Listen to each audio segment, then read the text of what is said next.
আসসালামু আলাইকুম রহমতুল্লাহি ওয়া বারাকাতুহু। আশা করি আপনারা সবাই ভালো আছেন। আমি আছি তাওহিদ খান। আর আছে পিনাকি ভট্টাচার্য। আসেন সবজির বাজার নিয়ে পিনাকি ভট্টাচার্য কি বলে শুনি। লাগাম ছাড়া হয়ে গেছে, শাক সবজির দাম লাগাম ছাড়া। প্রফেসর ইউনূসের সরকারের কোনো হোলদোল নাই। মানুষের দুঃখ তাদের চোখে পড়ে না। মানুষের চাইতেছে জিনিসপত্রের দাম কমুক, চারিদিকে হাহাকার। সরকার বাজার ইন্সপেকশন করে, এটা করে দাম কমে। ওদের কোনো আইডিয়াই নাই জিনিসপত্রের দাম বাড়ে কিভাবে, আজকে আলাপ কিভাবে সবজির দাম নাগালের মধ্যে আনা যায়। এটাও হলো একটা রাজনৈতিক ইস্যু, তবে রাজনৈতিক দলের ক্ষমতা নিয়ে কামড়াকামড়ির ইস্যু না। এই আলাপের পরে বুঝবেন আমাদের রাষ্ট্র যারা চালায় তারা কতটা অপদার্থ, কতটা বুদ্ধিহীন, কতটা কর্মবিমুখ। যে সমস্যার সমাধানে সে নিজে তো কিছু করেই না, যারা সমাধানটা কইরা দিতে পারতো তাদেরও সাহায্য নেয় না। তা আমি ঠিক করছি যে পলিটিক্যাল ইস্যু নিয়ে এপিসোড বানানোর পাশাপাশি কিছু জাতীয় এরকম সমস্যা নিয়ে আলাপ করব, যেগুলো আমাদের নিজেদের জীবনে সরাসরি সমস্যা তৈরি করে। শুধু আলাপটা না, আমরা আলাপ করব কিভাবে এই সমস্যার সমাধান করা যায় সেটা নিয়েও। না না, আমি মনে করি না যে প্রফেসর ইউনূসের সরকার সমস্যার সমাধান কইরা দিবে। প্রফেসর ইউনূসের সরকার আমি মনে করি এটা একটা অপদার্থ সরকার। এর উপদেষ্টা যেগুলো আছে কর্মবিমুখ, কোনো ক্রিয়েটিভিটি নাই। বেশিরভাগের বয়স 70-এর উপরে। অ্যাডাল্ট ডায়াপার পরে এদের একটা অ্যাডাল্ট ডায়াপার বিষয়ক উপদেষ্টা দরকার ছিল। যাই হোক, আমি আলাপটা করবো এই কারণেই যে বেশিরভাগ সমস্যার সৃজনশীল সমাধান আছে, এটা বোঝানোর জন্য। আর আমার হেটাররা বলে যে আমি নাকি ধ্বংস করতে পারি, গড়তে পারি না। ওদের মুখে যেন আবার জামা ঘষে দিতে পারেন, সেটাও একটা লক্ষ্য এই এপিসোড করার। প্রফেসর ইউনূসের সরকার এই পরিকল্পনাগুলো ইমপ্লিমেন্ট করতে পারলে ভালো, আমি খুশি হব। কিন্তু এই পরিকল্পনা ইমপ্লিমেন্ট করা, বাস্তবায়ন করার জন্য প্রচুর উদ্যম, পরিশ্রম আর প্যাশন লাগবে, সেটা ওনাদের নাই। আসেন আজকের সমস্যা নিয়ে আলাপ করি। আলাপে ঢুকি আর কি, পণ্য পরিবহনের চাঁদাবাজি, যার জন্য 15 টাকার সিম 4 গুণ বেশি দামে 60 টাকায় বিক্রি হয়, সেটা কিভাবে কমায় আনা যায়। খুবই সলিড পরিকল্পনা, আপনারা নিজেরাও বুঝবেন যে হ্যাঁ আসলেই এভাবে কমানো সম্ভব। এই নিউজটা দেখেন কি বলতেছে, এডিটেশন দেখেন কি বলতেছে। সারা দেশে কৃষকের কাছ থেকে 15 টাকায় 1 কেজি সিম কেনা হয়, মানে কৃষক পায় 15 টাকা। ঢাকায় আসার পরে এই সিম বিক্রি হয় 60 টাকা কেজিতে। নিত্য পণ্যের এই অযৌক্তিক অস্বাভাবিক দাম বাড়ার পেছনে রয়েছে সড়ক মহাসড়কে অনিয়ন্ত্রিত চাঁদাবাজ চক্র।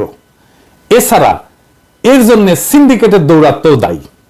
তো বলা হইতেছে বিভিন্ন এলাকায় অভিযান চালায় 8টা গ্রুপের চাঁদাবাজ চক্রের সক্রিয় 51 সদস্যকে গ্রেপ্তার করছে র‍্যাব 2 এবং 3। ওই সময় হাসিনা ছিল, এটা কিন্তু হাসিনার আমলের ঘটনা। এই সময় তাদের কাছ থেকে চাঁদা আদায় নগদ 1,12,306 টাকা, রশিদ, লেজার রশ্মির লাইট, 6টা জ্যাকেট, 4টা আইডি কার্ড এবং 41টা মোবাইল ফোন জব্দ করা হয়। দেখেন হাসিনা গেছে শক্ত হইতে হবে, আর শক্ত হইছে, কইলেই শক্ত হইয়া যায়। বাবা এলএম ছিল কিন্তু হাসিনার, বুঝছাও, হাসিনা কইতো আর শক্ত হইয়া যেত। বাহ, তো যাই হোক, এভাবে শক্ত হইয়া কি চাঁদাবাজি বন্ধ হইছে? হয় নাই, হবেও না। কারণ এইখানে একটা হিউজ অর্গানাইজেশন আছে। কি কি উদ্ধার করা হয় দেখেন, রশিদ, লেজার রশ্মির লাইট, 6টা জ্যাকেট, 4টা আইডি কার্ড, 41টা মোবাইল ফোন। একটা বিপুল জনগোষ্ঠী এই চাঁদাবাজির সাথে যুক্ত। পত্রিকাতেই বলছে যে গ্রেপ্তার ব্যক্তিরা তথাকথিত ইজারাদারদের নির্দেশে কয়েকটা গ্রুপে ভাগ হইয়া প্রত্যেক রাতে লাখ টাকা চাঁদা তোলে, তার বিনিময়ে 600 থেকে 700 টাকা মজুরি পায়।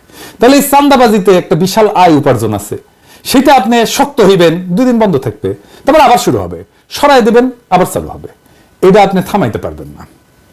এর তাহলে সমাধান কি?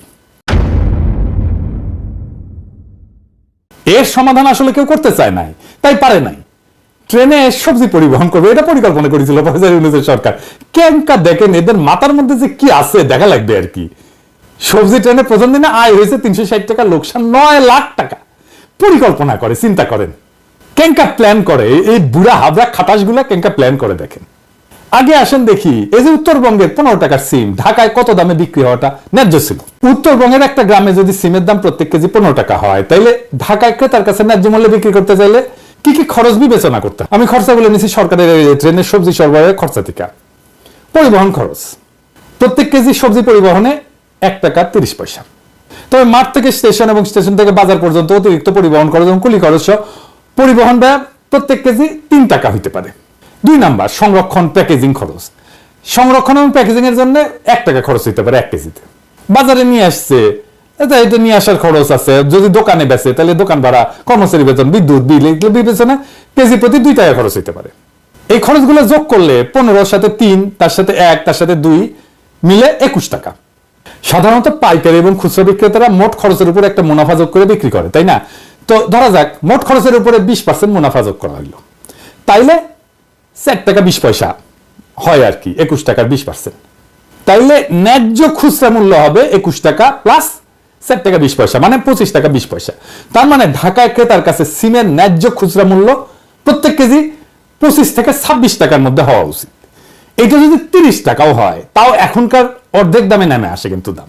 এখন এই যে চান্দাবাজের সিন্ডিকেট, সে আসলে 15 টাকার 1 কেজি সিমে 34 থেকে 35 টাকা চান্দা নিচ্ছে, বিনা শ্রমে বিপুল আয়। আপনি এটা মাইরা বন্ধ করতে পারবেন? পারবেন না। জেলে নিয়ে বন্ধ করতে পারবেন? এত লোককে জেলে নেবেন কেমনে? জেলে নেবেন নতুন লোক এসে বসবে ওইখানে। এই টাকাই যায় পুলিশের কাছে, স্থানীয় রাজনৈতিক নেতার কাছে, র্যাবের কাছে, মস্তানের কাছে। এইটা একটা মাফিয়া সিন্ডিকেট।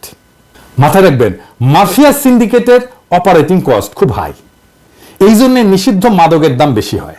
তাইলে এর কোনো সমাধান নাই? আছে, দারুণ সমাধান আছে। কি সেটা? আসেন। ইউজ চাঁদা তোলা অর্গানাইজেশন ওন করেন সরকারিভাবে, এটা একটা রেগুলেশনের মধ্যে নিয়ে আসেন। এটা সরকারি ট্যাক্স কালেকশন অর্গানের মর্যাদা পেলে পুলিশকে, রাজনৈতিক নেতাকে, মস্তানকে চাঁদার ভাগ দিতে হবে না, সরকার রেভিনিউ পাবে, একটা শৃঙ্খলা আসবে। আইডিয়ালি শাকসবজির আভ্যন্তরীণ পরিবহনে ট্যাক্স দেওয়ার রীতি কোথাও নাই, কোনো দেশে নাই। কিন্তু কি করবেন, আমাদের দেশে একটা বিকট সিস্টেম দাঁড়ায় গেছে, আপনি ইনহেরিট করছেন। এটার একটা ইনোভেটিভ সলিউশনের মাধ্যমে তো রেগুলেশনের মধ্যে না আনলে আপনি তো এটা কোনোভাবে বন্ধ করতে পারবেন না, পারেন নাই, ইতিহাস সাক্ষী। তো কাজটা কিভাবে হবে? চাঁদা তোলে তাদের তালিকা পুলিশের কাছে অবশ্যই আছে, না থাকলে তালিকা করতে হবে, এদেরকে ডাকতে হবে, মানে নেতাদেরকে বলতে হবে ভয় নাই, ডর নাই, সরকার তোমাদেরকে সাহায্য করবে, এই কাজটাকে অফিসিয়াল করে দেবে, তোমরা সরকারি কাজের সহায়ক হিসেবে মর্যাদা পাবা। তোমাদের এই চাঁদা কালেক্ট করার সিস্টেম করে দেবো, ইলেকট্রনিক পেমেন্ট আর বারকোড প্রিন্টিং একই সাথে চলবে। পেমেন্ট নিবা, বারকোড দিয়ে সালার উপরে বসে দিবা ধাম করে, পণ্যের ধরন আর ওজনের উপরে ট্যাক্স বা চাঁদা নেওয়া হবে। তারা ট্যাক্স কালেক্টরের পোশাক পরবে, যারা ট্যাক্স কালেক্ট করবে সরকারি পোশাক। চাঁদাবাজির সমস্যার প্রাতিষ্ঠানিক সমাধান হবে। এই সিস্টেমে ট্রাক বা গাড়ি রেজিস্ট্রেশন নাম্বারও স্ক্যান করা হবে, চালানের পরিমাণ অনুসারে একটা নির্দিষ্ট ফি নেওয়া হবে। পুরো প্রক্রিয়াটা ইলেকট্রনিক, স্বচ্ছ এবং ট্র্যাকেবল হবে। ইলেকট্রনিক রসিদ সিস্টেম যদি চালু হয় তাহলে অবৈধ চাঁদাবাজি এমনিতেই বন্ধ হয়ে যাবে। প্রাথমিকভাবে কয়েকটা গুরুত্বপূর্ণ রুটে, যেমন ধরেন উত্তরবঙ্গ থেকে ঢাকা বা চট্টগ্রাম, এই মডেল চালু করা যেতে পারে। পণ্য পরিবহনে কিউআর কোড বা বারকোড যুক্ত ট্যাক্স রসিদ ব্যবহার বাধ্যতামূলক করতে হবে। সরকারি ডেটা সিস্টেমে তাহলে প্রত্যেকটা পরিবহন এবং পণ্যের হিসাব স্বয়ংক্রিয়ভাবে অন্তর্ভুক্ত হয়ে যাবে। এই ডেটা ব্যবহার করে পণ্য সরবরাহের মানচিত্র তৈরি করা যাবে, যা বাজারের পর্যবেক্ষণ এবং পরিকল্পনায় সহায়ক হবে। এইভাবে যারা চাঁদা কালেক্ট করে, ওইখানে স্থানীয় রাজনৈতিক নেতা হোক বা এই ইজারাদার হোক, যেই হোক, ট্রাক ড্রাইভার ইউনিয়ন হোক, বাজার সিন্ডিকেট হোক, তাদের সাথে চুক্তি করতে হবে। তাদেরকে সরকারি কর্মচারীর মতো দায়িত্ব দিয়ে স্বচ্ছতার মধ্যে আনতে হবে।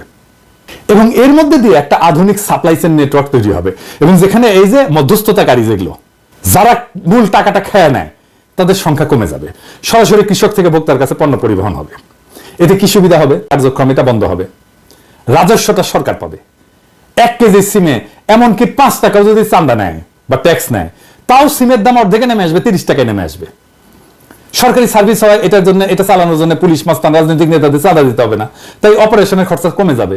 যারা চাঁদা তোলে তারা মর্যাদা পাবে, এই মর্যাদার জন্য তারা কিঞ্চিত কম মজুরিও নিতে পারে, তাদের জব সিকিউরিটি থাকবে। সরকার পণ্যের পরিমাণ জানবে, কত পরিমাণ পণ্য ঢুকতেছে, এটা ডেটা থেকে বিগ অ্যালগরিদম দিয়ে অ্যানালাইসিসের মাধ্যমে মার্কেটে কোন পণ্যের দাম কত হবে সেটা জানিয়ে দেওয়া যাবে কিছুদিন ডেটা পাওয়া গেলে। সরবরাহ এবং চাহিদার উপরে পূর্ণ নিয়ন্ত্রণ আসবে, পরিকল্পনা অনেক সহজ হবে, কোনো পণ্য অযথা নষ্ট হবে না, অতিরিক্ত পণ্য আসবে না বা কম পণ্যও আসবে না। কৃষি পণ্য সরবরাহের উপরে পূর্ণ নিয়ন্ত্রণ সরকারের থাকবে, ফলে পণ্যের দাম কমে আসবে। বাজার ব্যবস্থাপনা অনেক কার্যকর হবে, কৃষক এবং পরিবহন শ্রমিকেরা দীর্ঘমেয়াদী আর্থিক সুরক্ষা এবং মর্যাদা পাবে।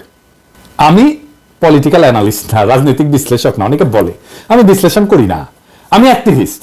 আমি সবাইকে একটা লক্ষ্যের দিকে দাবিত করি। আমি শুধু ভাঙতেই জানি না, আমি করতেও জানি, আপনারাই সাক্ষী। আমি অনেক পরিকল্পনা দিচ্ছি, অনেক সৃজনশীল পরিকল্পনা দিচ্ছি নানা ক্ষেত্রে, অনেক সৃজনশীল ভাবে সমস্যার মূলে গিয়ে গড়িয়ে দিতে জানি। এটাই আমার প্রফেশন, এটি আমার পেশা। এই কাজে সাহায্য চাইলে আমি আনন্দের সাথে সরকারকে সাহায্য করে কাজটা করে দেবো। কিন্তু মুশকিল হচ্ছে কি, আমার ভয় পায়, ডরায়। তাদের ধারণা পিনাকি তো আমাদের উড়াই দেবে, পিনাকি যদি আরো জনপ্রিয় হয়ে যায় তাহলে তো বিপদ। এমনিতেই প্যারিস থেকে প্যারা দেয়, কঠিন প্যারা দেয়, তারপরে আইসা মাঠে নেমে কাজ করিয়া জনগণের সাথে মিলা আর কি প্যারা যে আমাদের দেয়, আমাদের তো উস্তাই দিবে। আপনাদের এখন মনে হচ্ছে না যে এইটা একটা চমৎকার সমাধান হইতে পারে আমাদের এই জ্বলন্ত সমস্যার? আমি যদি এরকম পরিকল্পনা দিতে থাকি একের পর এক, তাহলে পাবলিক এমনিতেই বাম্বু দেবে সরকারকে, অপদার্থ বইলা। আর সবচেয়ে বড় কথা, জাতি হিসাবে আত্মবিশ্বাসী হয়ে উঠবে। ধীরে ধীরে আমাদের তরুণ প্রজন্মরা জানবে কিভাবে পরিকল্পনা করতে হয়, আউট অফ দ্য বক্স, যে একটা সমস্যাকে সমাধান করে ফেলতে হয়। সমস্যাগুলোর সমাধান খুব জটিল না। এরপরে দেখবেন নিজেরাই এইভাবে সৃজনশীল সমাধান খুঁজে পাবে বেশিরভাগ সমস্যা। সেই দিন বাংলাদেশের সাধারণ মানুষ নিজের হাতে নিজের নির্ভরতার চাবি নেবে। আর সেই দিন আবার ছুটি। সেদিন এই যে কোলাহল করি সারাদিন মান, কারো ধ্যান ভাঙিব না, নিশ্চল নিশ্চুপ আপনার মনে পুরিব একাকি গন্ধবিদুর ধূপ, আপনাদের সুখের সংসারে গ্যাঞ্জাম বাধাইতে আসবো না।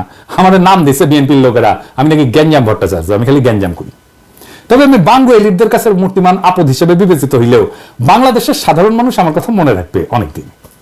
ওইটাই আমার বিজয়, ওইটাই বাংলাদেশের সাধারণ আমজনতার বিজয়, ওইটাই বাংলাদেশের দরিদ্র মানুষের বিজয়, যাদের বিজয় বাঙ্গু এলিটেরা সিনাই নিছে বারে বারে।